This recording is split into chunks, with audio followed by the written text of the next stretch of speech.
Cara, eu queria começar agradecendo o Marcos por ter topado o convite. Valeu, Theo. O Marcos é um grande amigo meu, um cara que eu admiro pra caramba, assim, eu sou fã declarado, obrigado, assim, obrigado. Não só da trajetória profissional, mas da pessoa que tu é e pra mim é uma satisfação de ter no primeiro capítulo do livro.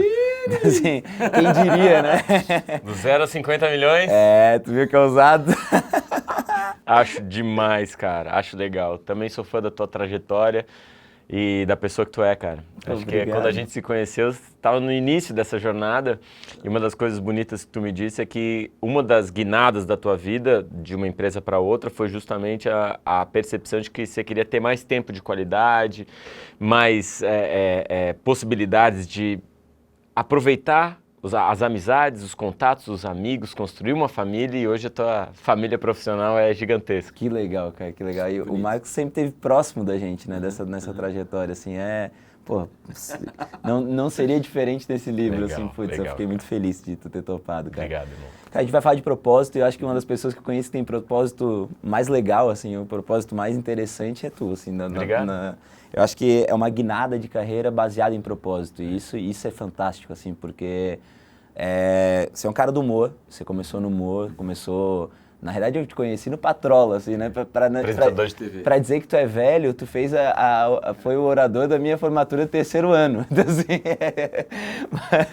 Que loucura, né, meu? Que loucura. É muito maluco isso, porque eu nunca fazia esse tipo de evento. Eu fiz uma vez e aí a tua turma que estava se formando. Eu te entreguei provavelmente um troféuzinho, alguma parada. Exatamente. Incrível, incrível, cara. E, cara, você começou no humor super forte, mas veio até um pouco irônica às vezes. Provocativo, eu acho que eu sempre provocativa, fui, né? cara, provocativo e acho que até hoje em dia, se você parar pra pensar a minha comunicação relacionada à família também é uma provocação. Provocação pra gente não repetir padrão e achar que a vida é só trabalho e passar por cima de todo mundo, porque existe um dia que eu vou ser feliz. Então eu continuo sendo provocativo no momento que eu digo assim, não, cara, toda a nossa construção social, e aí vem lá da escola, de um preparo industrial para o mercado de trabalho, vem da falta de percepção de que você, criança, é uma pessoa também. A gente não construiu a sociedade dizendo para as crianças que as crianças são pessoas, elas só são pessoas por aquilo que elas vão fazer lá na frente, não pelo que elas já são, né? A gente não considera a criança um ser humano. Então, assim, essa provocação, ela me acompanhou a vida toda. Eu sempre achei que a gente precisa olhar a vida com outro viés. Acho que o comediante de stand-up, o humorista, ele faz isso. Ele olha para algo que todo mundo está vendo, mas ele olha só desse lado. E aí desperta uma surpresa humorística, né? Ou uma surpresa de percepção mesmo, uma surpresa conceitual. Então, quando eu fazia isso no humor e quando eu faço isso escrevendo ou fazendo vídeos, acho que eu continuo provocando o outro lado a pensar de uma forma diferente, assim. Claro, num primeiro momento, para que essa pessoa se divertisse e, como você disse, nesse momento, mais perto de um propósito, de uma missão, de um senso de significado, de transformação. Isso é fantástico, porque você vinha nessa veia super, super comédia e não que hoje ela não seja usada, como você falou, assim, acho que dentro dos teus textos e dentro das tuas palestras, ela tá lá, essa veia de comédia, essa veia provocativa, né? Só que hoje você brinca muito com emoções, né? Você consegue, acho que até por causa desse propósito muito forte, brincar com fazer a pessoa chorar e rir na mesma palestra. Eu lembro que eu fui numa palestra tua que eu chorava e daqui a pouco eu tava dando risada, assim. Você tem esse talento, né? Então, o que eu queria te perguntar é assim, putz, é uma virada, né? Você fazia um programa de rádio super conceituado no sul do Brasil, entregando um conteúdo muito de humor provocativo, mas muito, muito forte, a veia humorística, e passou a fazer um conteúdo. Eu lembro de você falando de tecnologia muito forte, a gente falou muito sobre tecnologia, foi onde a gente se conheceu, e logo depois veio um rumo de paternidade, eu acho sensacional, porque paternidade feminina, inclusive, né? Então, como criar uma menina, assim, que é uma coisa que pra gente a gente conversa muito sobre isso, né? É um desafio, cara, é um universo, infelizmente a gente não foi criado pensando nisso, né? E o que foi esse propósito que te levou a isso, cara? Cara, eu sempre digo para as pessoas, assim, né, para os jovens, né? Tô velho já, né, eu fiz a sua formatura. Cara, tá mais novo que eu, né? Eu sempre digo, velho, que a gente tem hoje uma discussão sobre propósito e significado, porque a gente chegou num ponto de conforto, né, de uma sociedade assim que pô, tem acesso. Você lembra quando a gente era pequeno, não tinha acesso a Yakult, refrigerante era só no domingo. Então a gente chegou num momento assim de construção, de consumo, de conforto, que agora a gente está nesse próximo passo, que é tipo, tá, mas qual o significado daquilo que eu faço? Mas eu sempre digo para quem está começando a carreira que, cara, o principal é você ter um estofo financeiro, você construir, você ter autoconhecimento para entender o que você é bom e investir no que você é bom. E aí o que você é bom vai pagar suas contas. E depois que você paga as contas, você vai pensar em propósito, velho. Então eu acredito realmente nisso, que não é um negócio, o propósito não é algo que você acha logo no início da sua vida, é o que você provavelmente vai encontrar no final da sua vida. E que muitas vezes ao longo da vida você vai pegar emprestado o propósito dos outros. Perfeito. Os seus funcionários pegam emprestado o seu propósito, o seu sonho. Perfeito. Né? Tanta gente não sabe qual é o significado, qual é o propósito. Quando encaixa numa empresa, quando encaixa numa outra pessoa, num mentor, num guru, ela diz, opa, esse aqui é o meu propósito. E aí acompanha e vai emprestado com esse propósito até o momento que ela mesma se desliga e vai achar o seu próprio propósito, ou vai se juntar com uma outra pessoa e aí seu propósito muda. Eu acho isso absolutamente natural. Mas essa onda de ficar nesse afã, não, primeiro de tudo eu tenho que achar meu propósito. Eu acho que primeiro de tudo você tem que se autoconhecer e saber o que você é bom, qual o seu diferencial, aquilo que realmente você tem talento e investir nesse talento para pagar as contas. Concordo. E aí depois que paga as contas, você vai se dar o luxo de dizer assim, beleza, o que eu posso fazer pelo mundo? Então foi mais ou menos esse o meu caminho. Eu muito cedo descobri que tinha um valor naquilo, na minha comunicação, e comecei a trabalhar com isso e investir nisso. Mas em determinado momento, depois que a gente tem, paga as contas, depois que a gente tem aprendizado, depois que a gente tem reconhecimento, você começa a olhar ao redor e dizer, tá, eu cheguei num momento que eu posso me dar o luxo de tentar entender qual é a minha missão aqui, o que eu vou fazer de diferente. E eu me lembro que eu tratei isso em terapia, cara. Eu faço terapia e eu falei para o meu psiquiatra assim, cara, eu tô precisando dar uma guinada, eu preciso saber o que eu vou fazer da minha vida nos próximos, sei lá, 10, 20 anos, porque eu quero dar mais para as pessoas, né, do que simplesmente uma comunicação, uma risada e tal. Cara, e aí, naturalmente, isso que é o mais incrível, naturalmente, aqueles textos que eu já vinha escrevendo há 10 anos se transformaram num livro, né, e o livro que eu achava que não ia vender nada, acabou alcançando 300 mil pessoas e nos levou para dar palestra em Portugal, Londres, Estados Unidos. Então, assim, a gente fica impressionado como a vida ela muda.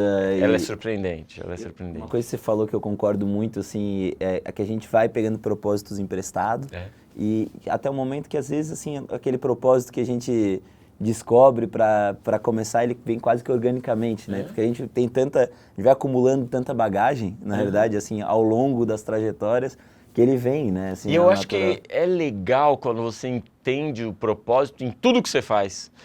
Tem a história clássica do Kennedy que foi na NASA, não sei se você conhece essa história. O Kennedy estava conhecendo as instalações da NASA e tinha uma senhora limpando o chão e ele perguntou, e você, senhora, né? Os jornalistas ali ao redor, ele querendo dar uma de político. E você, senhora, o que faz aqui na NASA? E a mina limpando o chão, ela falou, eu estou ajudando a botar o homem na Lua.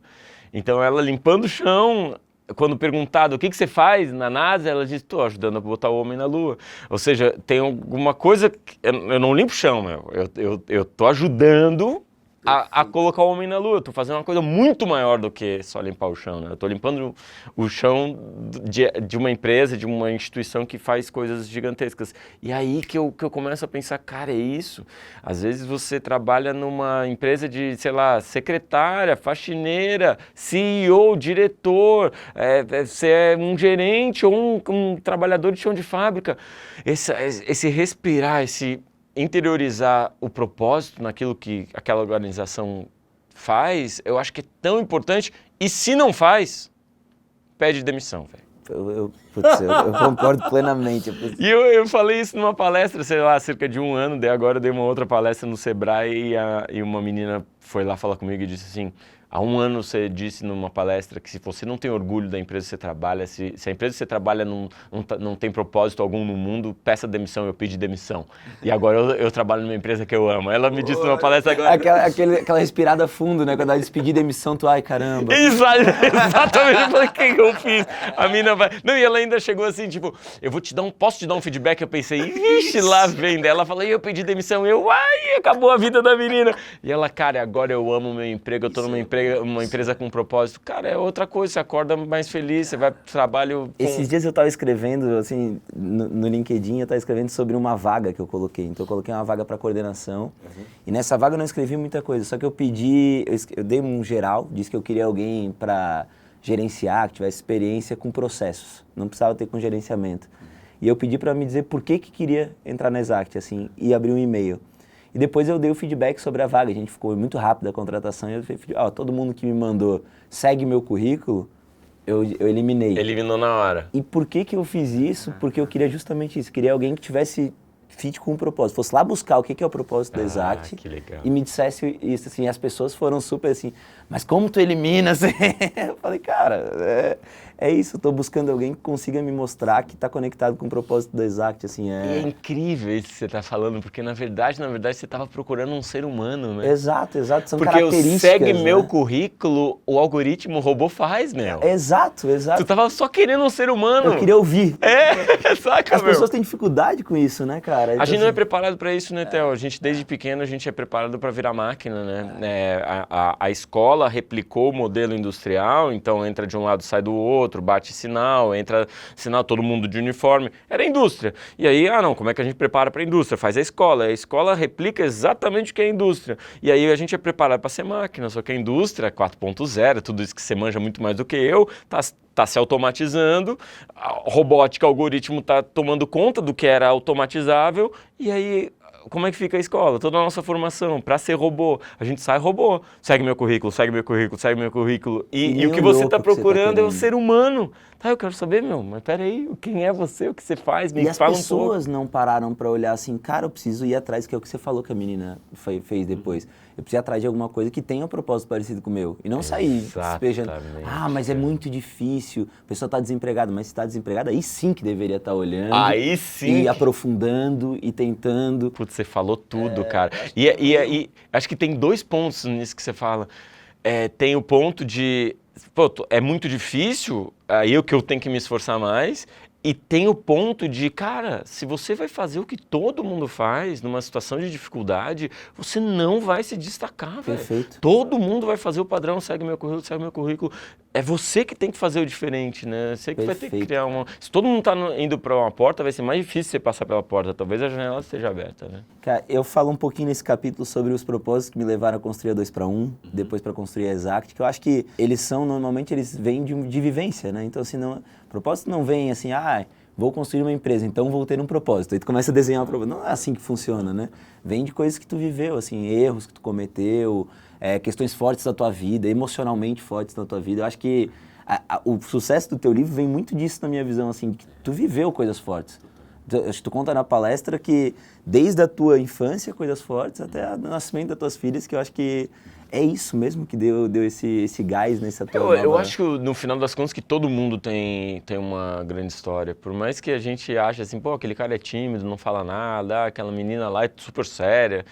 Velho, você começa a conversar com qualquer pessoa, ela vai te contar coisas assim que você vai dizer, caraca, velho, porque a vida ela é surpreendente, né? A vida ela é cheia de... Um dia a gente tava, eu e alguns amigos, sei lá, tinha uns 5 amigos e a gente começou a conversar, cada um falando um caso de família, assim, e espontaneamente eu ouvi cada coisa que eu disse, caraca, velho, como a vida é rica, a gente só não percebe, né? Que tem muitos pontos que nos construíram, que nos ajudaram a chegar até aqui. A gente vai vivendo e não faz essa reflexão, né? Então, acho que o que você fez foi isso, foi refletir, foi dizer, cara, Quais foram os meus erros? O que eu quero da vida? Como que uma empresa pode mudar o mundo, né? Como que cada contratação muda uma família, e cada família muda uma região, e cada região muda um país, né? Então, eu acho que no final das contas é isso, esse senso de significado. E propósito não é grana, né? Às vezes a gente... Consequência, né? Como eu disse, eu acho que grana é a primeira parada. A gente, não, beleza, pagou as contas, beleza. A empresa vai Exato, pagar as contas. Estou vivo. Ninguém vai ser demitido, a gente vai sobreviver. Beleza, e agora? O propósito é o segundo passo, não é o primeiro. Mas, de qualquer forma, não existe isso de, qual é o seu propósito? O meu propósito é 50 milhões, né? Não é o propósito, é a consequência, cara. Eu tenho um outro propósito, e o propósito, em geral, diz respeito a algo que você faz pelo mundo, pelo outro, E parece, assim, as pessoas levam, quando a gente fala propósito, parece uma coisa, assim, muito viajona, sabe? Aquela coisa, sabe aquela missão, visão e valores que tu bota na gaveta, mas cada vez mais, cara, isso tá presente, assim. Missão, visão e valores, por exemplo, guia a minha empresa. É ali que a gente contrata, demite, faz a coisa acontecer. E o propósito, ele não foi algo, é como você falou, assim, ele não foi algo que eu parei para desenhar o propósito. Ele aconteceu organicamente. É como você falou que foi na tua vida também. Total. Então, assim, ele aconteceu simplesmente, são erros e acertos que foram me levando para aquilo lá, e quando eu parei, que eu fui olhar, eu disse, isso era o propósito. Incrível, então, assim, não é... Exato, eu acho bem massa, cara. Eu acho incrível isso que você tá falando. Que insight, né? E tem um outro capítulo que eu falo que, cara, normalmente, ser empreendedor não é assim, na minha visão, não é assim, quero abrir uma empresa. Aí tu vai lá e abre uma empresa. A chance dessa empresa ser boa, você pode abrir, você pode viver dela. Mas a chance de você estourar com ela é muito baixa, quando você simplesmente disse assim, eu quero abrir uma empresa, e foi lá e abriu. Agora, se você pegou e observou teu dia a dia, eu acho que você falou uma coisa, teus amigos estavam falando coisas naquela reunião de amigos, que tu observou, talvez o outro que está do teu lado não estava observando isso, não enxergava, porque o teu olhar é um olhar crítico, é um olhar que tá condicionado àquilo. Então, quando a gente se abre para condicionar, para aprender com as coisas que acontecem, para aprender com a experiência dos outros, é natural que você tenha um propósito e abra uma empresa a partir de observação, a partir de tentativa, ou faça um projeto, como foi o projeto do livro, a partir de observação. E aí a tendência é ser um golaço, assim, não tem muito... Você está falando de sensibilidade humana novamente, né? Exato. De novo, eu acho que é algo que a gente não costuma levar no dia a dia. No dia a dia a gente acorda, pega o ônibus, bate ponto, passa a catraca, vai para o trabalho, cumprimenta os colegas, responde e-mails, trabalha, Piloto vai almoçar. né? Piloto automático, cara. E, de novo, isso vem dando uma formação, de uma construção para que a gente seja robô mesmo, replique padrões. E aí, esse passo um pouquinho para trás para ver o mundo com uma outra perspectiva e conseguir desenvolver uma sensibilidade que é uma sensibilidade humana, capacidade de ouvir, de falar, de saber que quando eu estou falando outra pessoa está ouvindo e como que essa outra pessoa está ouvindo, né? Essa empatia, acho que é fundamental tanto para o empreendedorismo quanto para desenvolver projetos. Eu lembro de uma passagem contigo, uma específica que a gente estava conversando e na época, no meu primeiro casamento, o meu sobrinho, filho da minha cunhada, ele é bem loirinho, assim, de olho azul, e aí ele adora adorava, né? No sítio do Pica-Pau Amarelo, o Saci. E aí ele queria eu dei uma roupa de Saci. Alguém chegou pra ele e falou que era o Saci branco. Daí ele, não, é vermelho. A roupa. Aí você falou, puta, cara, eu preciso escrever isso. Cara, não então, vê olha a observação. Numa conversa, eu tava te contando super... que eu tinha... E você já disse, putz, isso aqui é legal pra caramba. Então, assim, tu já puxa isso como uma experiência e tu já tá com outro olhar. Eu não tava condicionado a esse olhar. E você já tava condicionado a olhar, puta, olha só, educação, sociedade, olha só como a gente... Você estava conectando, então todas as experiências faz tu conectar de maneira diferente na minha vida. E cara, assim, como eu não tive pai, eu valorizo muito a experiência que eu tenho como pai, né? Então, assim, tá perto das meninas, e aí é muito louco, né? Porque, pô, minha filha mais velha tá com 15 anos já, e cada dia é um aprendizado, e filho é pra sempre, né? Eu tô chegando a essa percepção, porque durante um tempo na criação de filhos, você pensa que, não, beleza, eu vou criar e vai pro mundo. Mas, cara, não, vai ser pra sempre. Ela vai estar no mundo e meu coração vai estar lá junto. É muito maluco. E assim, é um aprendizado constante. Eu sempre acho isso, que ninguém é pequeno demais que não possa ensinar e ninguém é grande demais que não possa aprender. Então, as crianças, elas são esses seres desembrulhados desses padrões sociais. Então são seres livres que estão experimentando e falando e dando essas respostas maravilhosas. E aí as respostas sem formato delas, que jogam luz ao nosso formato, à nossa caretice, ao nosso limite, né? A nossa incapacidade de sonhar e de realmente acreditar no sonho, cara. Porque, cara, eu me lembro, a gente criança, a gente acreditava que a gente podia fazer qualquer coisa.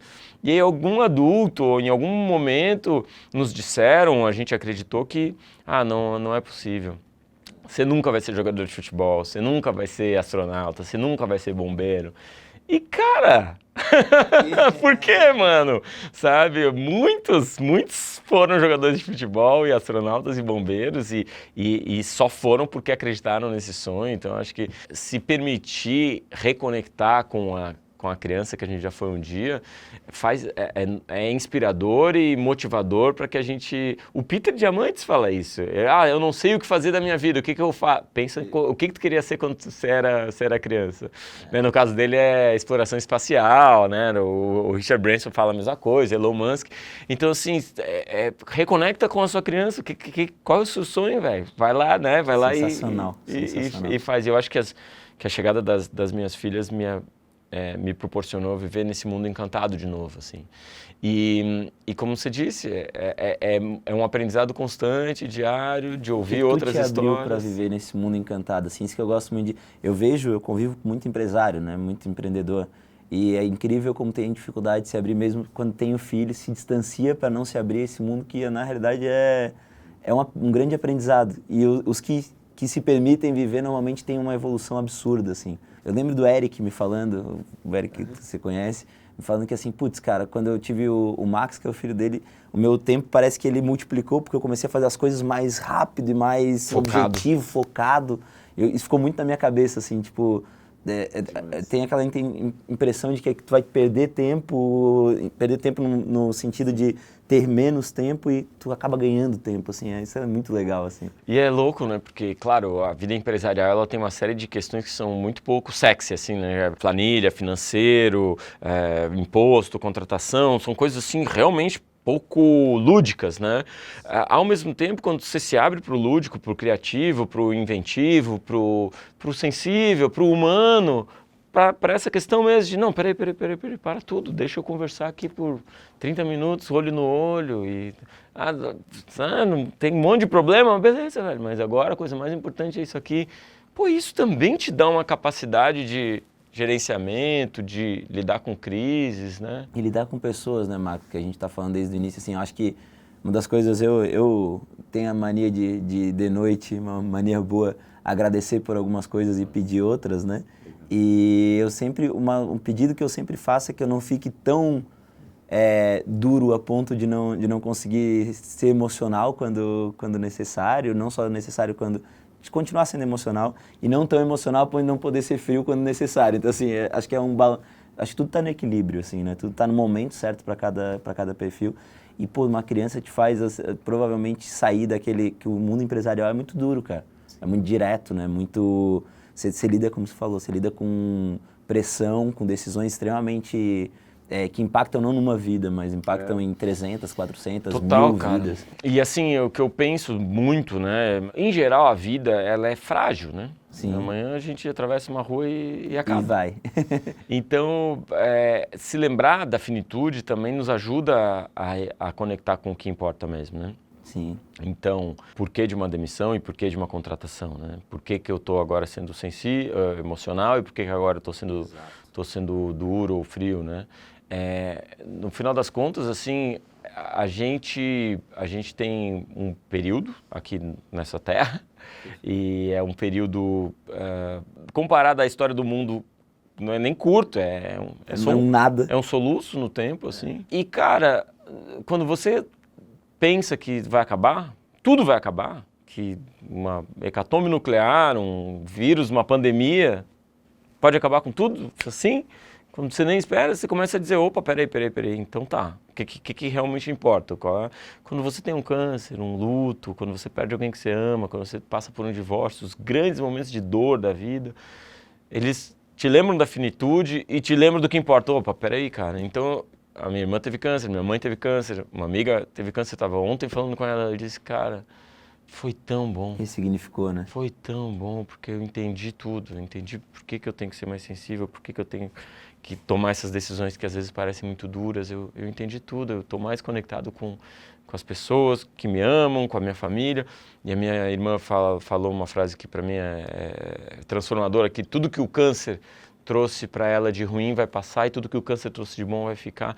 Então é muito maluco, porque o câncer, às vezes, a finitude, a lembrança da morte, ela te traz uma noção que vai ficar, que fica, né? Se você tem essa lembrança constante. Então, pô, isso me ajuda tanto também a buscar mais propósito naquilo que eu faço, me conectar mais com pessoas que eu gosto, né? Estar mais perto de gente agradável, que nem você, né? Estar perto de amigos, né? Celebrar amizades, né, meu? Isso é sensacional. Cara, deixa eu entrar, assim, propósito é muito legal, assim, o que eu vejo que quando eu mentoro algumas pessoas e empresas, assim, hoje eu não tenho mais dado tanta mentoria, mas por um tempo eu acho que era meio que de retornar aquilo que eu recebi, eu dava bastante mentoria, assim. E o que eu percebi é que algumas pessoas, encontrei o meu propósito de vida, e aí ela ia lá e desligava tudo, desligava um disjuntor e queria ligar outro que ela não sabia se tinha luz ali, não sabia o que ia. Como é que foi isso na tua carreira, cara? Você fez isso também, desligar e ligar, ou você falou, não, calma, eu não vamos fiz. Prototipar, vamos aos poucos? Eu super acredito nisso, né? E você pega a história do Bill Gates, do Mark Zuckerberg, é como se você cria, assim, algo que é uma possibilidade, mas você só pula de um barco para o outro, quando você está muito seguro daquela segunda história, né?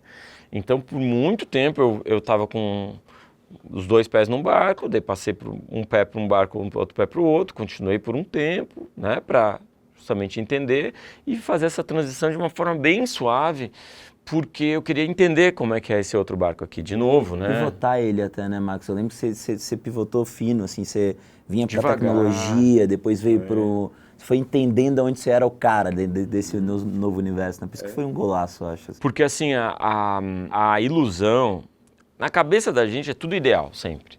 Então, pô, eu tenho certeza que se eu abrir uma startup, em um ano eu tô vendendo por 1 bilhão pro Google. Cara, provavelmente não. Assuma que isso não vai acontecer, né? Acho que é muito melhor quando você tem um sonho, está inspirado e motivado, mas você é realista, velho, pé no chão, e diz assim, cara, eu vou chegar lá, mas eu estou motivado e porque eu estou motivado eu vou passar por todas as dificuldades. Mas as dificuldades existem, cara. Não é fácil, velho. Nada é fácil.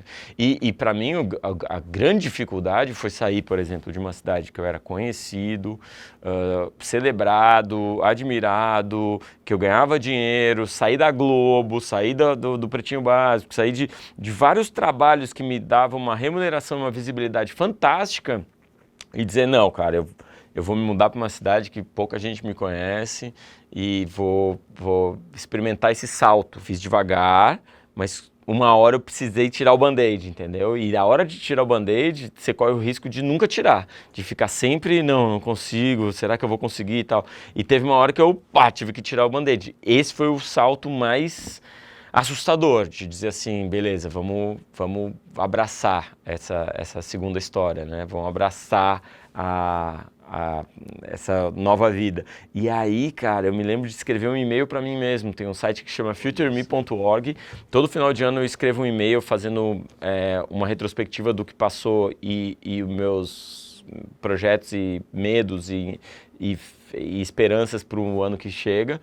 E eu mando esse e-mail e o futureme.org, quando eu envio, ele me entrega 1 ano depois só. Você pode escolher 3 anos, 5 anos depois. Então é um e-mail para mim mesmo, só que só chega 1 ano depois. E daí nesse processo de transição, quando a gente se mudou de cidade, larguei uma série de contratos, eu mandei um e-mail para mim mesmo dizendo assim, cara, você tá apavorado, vai dar tudo errado, eu não sei nem o que esperar desse ano. Aí 1 ano depois, quando chegou o e-mail, eu dava risada de mim mesmo, entendeu? Do outro Piangers, 1 ano antes, apavorado e medroso, porque 1 ano depois eu tava super feliz e realizado e com tudo aquilo que eu tinha esperança que acontecesse estava acontecendo. Mas o medo é um estado de espírito de atenção, né? Assim, desde que você tenha força para enfrentar ele. Saiba trabalhar, né? Eu acho que a paranoia, ela nos ajuda realmente a estar sempre ligado. Tá atento. Eu sou super cagão. As pessoas olham para mim e pensam assim, olha, cara, eu também... eu frequento psicólogo também, assim, para mim é uma das formas de eu conseguir lidar com meus medos, com as minhas inseguranças, com a minha ansiosidade, né? Que eu acho que a gente é ansioso por natureza, assim, né? Não tem como dizer que a gente não vai...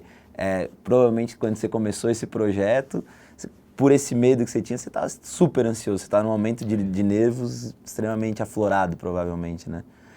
Cara, a gente falando de propósito, falando de transformação de carreira, essa mudança de um estado para o outro, assim, de sair de uma carreira sólida, consolidada, dentro de um estado, como você falou, para vir para o Brasil, para vir para o mundo. Você está agora em Portugal, cara. Então, assim, você atingiu outros patamares. O que é os próximos projetos, assim? Cara, a gente vendeu os direitos do livro para fazer um filme, né? Então o filme está em fase de roteirização. A gente tem um projeto para fazer uma série também sobre paternidade, entrevistando pais, falando sobre a transformação especialmente a masculina desse novo homem, esse cara é capaz de cuidar de filho, né? Que é uma inspiração que a gente não teve há 50, 100 anos, a gente não falava de um homem trocando fralda, hoje em dia é uma necessidade, porque afinal de contas a mulher está no mercado de trabalho, a mulher está trabalhando, o homem também, nada mais justo que o homem também ocupe um espaço dentro de casa, participe mais da família, falando sobre isso, e a gente tem viajado o Brasil entrevistando alguns pais para formar um documentário, a gente tem um projeto de tem um filme ficção que vai ter ator, roteiro, direção, tem o doc. Leonardo DiCaprio vai fazer você, né? Quem é que vai ser o... Cara, tem um cara aí que a gente tá conversando, mas não posso falar. Eu te falo em off, E esse projeto de série, então assim, no final das contas, tem um propósito só, né? Que é aumentar o alcance de uma mensagem que é uma mensagem de, estamos juntos nessa. Você, homem, não tá sozinho, velho. Você, homem apavorado, não sei trocar fralda. Tamo junto, irmão. Eu também não sabia, eu me atrapalhei. Por 15 anos eu tô me atrapalhando, tá ligado? Tô aprendendo esse processo. Só que você fugir é a pior coisa que você pode fazer. Você participar é a melhor coisa que você pode fazer. Porque você vai transformar a vida daquela criança, do seu filho, vai transformar a vida do entorno do seu filho, a sua própria vida. Então, essa é a mensagem final, né? É a mensagem da transformação, da possibilidade da gente junto se ajudar a construir uma família melhor. Eu acho teu propósito lindo, né? Acho que a gente já conversou bastante sobre isso. Meu sonho é ter filhos e a gente está me preparando para isso, porque eu quero ser um baita pai, né? Não quero ser um pai ausente ou ser um... Então já vem nessa preparação. A gente tem, inclusive, amigos que são empreendedores também e que caíram, alguns abraçaram a paternidade e se transformaram em profissionais melhores, né, nesse processo. Outros tantos trabalharam e perderam, né, o contato com o filho, né? Isso acontecer, então, assim, cara, isso depois é um arrependimento pro cara, é um problema pro próprio filho, né? Uma espécie de neurose, não volta aquele tempo. Assim, a gente tem exemplos, assim, eu sempre falo assim, eu vejo os programas mais novela, Big Brother, eu sou assíduo, né? Tem agora, por exemplo, um cara do Big Brother que foi pro Big Brother e deixou de ver o nascimento do filho. Cara, pra mim isso é uma coisa assim... irmão? Oi! Super, tá maluco, irmão? Total, velho, total. Pirou, velho. Não volta, cara, não volta. Não tem reset. Não tem... É chocante, né? É chocante, cara. É a contramão daquilo que tu tá pregando, assim. Pra mim, quando eu vi aquilo, eu fiquei... Caralho, que isso, cara? Tá louco? Imagina daqui a sei lá, 10 anos. E o cara contar, pois é, filho, eu tava... Um dia que você tava no dia do meu pai, do meu nascimento, eu tava em outro lugar. Não, total, cara. E aí, de novo, é isso que importa na vida, né? É isso que importa na vida, velho. E, cara, assim, nesse contexto, foi o contexto que me foi a propósito para eu escrever o livro. Realmente, eu tenho dificuldade de projetos longos, né? Então, eu conto um pouquinho disso no livro. Eu fatio os projetos porque eu tenho dificuldade de projeto de um ano e meio. Eu vou desengajando, então eu tenho que fatiar e ir comemorando cada vitóriazinha, assim, para eu conseguir me manter engajado. E o livro é difícil, que é um projeto longo. Então, você não tem como fazer um livro em 2 dias. Isso não vai acontecer. Então, assim, pra mim, eu já tinha começado, tinha parado. E aí, cara, nos nossos papos e tal, eu vejo que...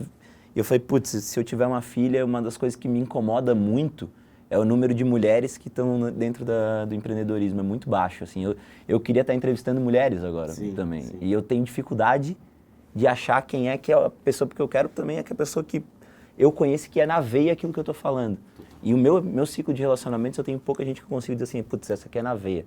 Então, a minha ideia inicial do livro, até o nome inicial era outro, era falar, comunicar com a minha filha o dia que eu tivesse uma filha, para que ela pudesse estar preparada para entrar nesse mercado de trabalho e atropelar quem tivesse que atropelar, vamos dizer assim. E esse é o propósito que eu queria, assim, e essa era a mensagem que eu queria passar. E aí eu queria acabar nosso bate-papo, não é uma entrevista, né? Sempre gostoso pra caramba. Cara, qual é a mensagem principal que tu, hoje, assim, a Anitta e a Aurora vão pro mercado, vão ser mulheres com certeza influentes, com certeza, ou não, mas vão ser grandes pessoas, com certeza, porque eu sei da criação delas. Qual é a mensagem principal para elas, assim, para elas enfrentarem isso tudo? Um mundo que, essencialmente, é machista, sim, não adianta a gente negar, e elas vão entrar nesse mercado, assim, o que seria a mensagem para elas? Eu acho assim, cara, as mulheres, algumas pessoas veem essa mensagem de que o mundo precisa ser mais igual. Alguns homens e até algumas mulheres veem esse discurso como algo que é agressivo. Opa, peraí, você está querendo impor, né? Impor, mudar alguma coisa e tal. O que essas mulheres que estão com esse discurso estão falando é só assim, tem como a gente participar também, velho? Tem como a gente chegar num escritório e as pessoas não estarem falando da nossa bunda, da nossa calça, do nosso vestido, do nosso pé, do nosso cabelo, do nosso peso? Tem como eu chegar no mercado de trabalho e sabe... Se eu for competente, ser valorizado, só pela minha competência, nada a ver com nenhuma conotação sexual. Exato. Só porque eu sou mulher. Não me valoriza porque eu sou mulher, me valoriza porque eu sou competente. Exato. Então, assim, é só isso, assim, a discussão. Que, claro, para quem já está num lugar super privilegiado, é super desconfortável, né? Você tem lá uma vaguinha exclusiva na frente da sua casa, um motorista que te leva para o trabalho e uma vaga exclusiva no seu trabalho. Aí vem alguém e diz assim, olha só, para que todo mundo viva bem, você vai perder a sua vaga, a gente vai ter uma vaga rotativa, o motorista vai atender todo mundo. E aí você começa, peraí, o motorista que estava aqui antes... Não... Então, esse privilégio que para o cara, em geral, a gente não percebe, é só um pedido das outras pessoas de dizer assim, cara, tá ruim, meu, a gente tá sendo agredida, violentada, assediada e muitas vezes morta. Porra, tá ruim pra nós. E é só isso, cara, que eu acho assim que é a mensagem. Tipo, respeita as minas, velho. Não porque elas são, sabe, mina, mas porque elas são ser humano. E é isso que eu acho, é uma visão radical de que é gente, entendeu? Que é gente, respeita a gente. Eu também acho, eu acho que não é porque é mulher, né? Porque é respeitar o ser humano, dar oportunidade pro ser humano. Acho que esse é o ponto. E eu acho que a educação é um ponto também, assim, porque se você é pai, né? Eu acho que o que eu tirei da tua palestra, assim, uma vez cara, você é pai, cuida do jeito que você tá educando uma menina ou um menino, né? Não é só a menina, Total. Né? Você está educando um menino para ser alguém que vai pensar dessa maneira, né? Então, assim, putz, eu penso muito parecido. Eu penso que se tivesse isso, assim, vai ficar muito mais fácil dela poder provar o valor dela. Isso, e para mim é a grande chance que a gente tem de mudar as coisas. Se você acha que o mundo está maravilhoso, beleza, meu. Então é só deixar a criança crescer e ver o mundo. Mas você acha que tem coisa para melhorar, e eu particularmente acho que tem muita coisa para melhorar, cara, é a sua chance. Porque você vai formar uma pessoa para ela ser mais honesta, competente, dedicada, bondosa, generosa, uma pessoa que seja trabalhadora e que seja esforçada. É a sua chance, a paternidade, a criação de uma outra pessoa, sabe? E é incrível ver como uma criança valoriza as mensagens que o pai passa, quando ele fala e quando ele faz. Às vezes ele só fala e faz o contrário, a criança aprende com o que ele faz. Então é importante essa coerência. E a criança vê no pai e na mãe referência, isso é ser homem, isso é ser mulher. Então, todas essas mensagens positivas que você quer passar para o futuro do Brasil, de honestidade, de competência, de dedicação, de bondade, generosidade, humanidade, de sensibilidade, cara, é ali aquele momento. Eu não consigo conceber uma pessoa que reclama do Brasil e quando tem um filho, não cria esse filho bem, porque é a chance da gente mudar as coisas. Cara, fazendo um paralelo que até para fechar dentro do empreendedorismo, assim, fazendo um paralelo, é incrível como eu vejo a mesma coisa acontecer com os líderes, vamos dizer assim. Cara, você quer que a tua equipe se comporte de uma maneira, mas se comporte de uma maneira completamente diferente. As pessoas, elas não aprendem pelo que elas não fazem aquilo que tu quer que elas façam, elas fazem aquilo que elas se espelham em ti fazendo, assim. Então, é um pouco, claro, de uma maneira muito mais superficial, mas é um pouco educar também, liderar. Eu acho que a gente tem que... Quando o cara é um bom educador, ele tem uma grande possibilidade de ser um bom líder. Eu não acho superficial não, cara. Eu acho que na vida a gente tem muitas chances, né, de educar e de ser educado. A gente tem a chance de ser educado quando a gente é filho, a gente tem a chance de ser educado quando a gente casa com uma pessoa que muitas vezes nos passa, nos ensina muita coisa. A gente tem a chance de ser educado quando é pai. No meu caso, eu aprendi sobre paternidade só quando fui pai, né, porque eu não tive a inspiração do meu pai. Mas a gente também tem a chance de ser educado e de educar no ambiente de trabalho e no ambiente escolar. Quantos professores não mudaram a vida de pessoas e quantos líderes, chefes, gerentes, coordenadores, colegas mudaram a vida de outras pessoas? É isso aí. E isso é fundamental a gente entender que tudo que você faz na vida, vai ter um impacto positivo ou negativo. Tudo, durante 100 anos que a gente passa aqui, todo sim e todo não, toda vez que a gente faz uma coisa ou faz outra, tem um impacto positivo ou negativo na vida dos outros. E decidir fazer isso de forma consciente e dizer, não, eu vou ser positivo na vida dessa pessoa, eu vou educar ou ser educado, eu vou aprender ou ensinar, é fundamental para a gente ter uma vida mais rica. Cara, sensacional. A gente falou sobre propósito, a gente falou sobre liderança agora, a gente falou sobre... A gente abordou diversos assuntos aqui no meio, foi do empresarial ao pessoal, e eu acho que é isso, empreender é viver e vice-versa, assim, acho que tem uma relação direta entre as duas coisas, não dá para separar o que você é pessoal e o que você é profissional, você é uma pessoa só. Então, putz, eu estou muito feliz, cara, obrigado de verdade, foi muito legal. Valeu, meu querido.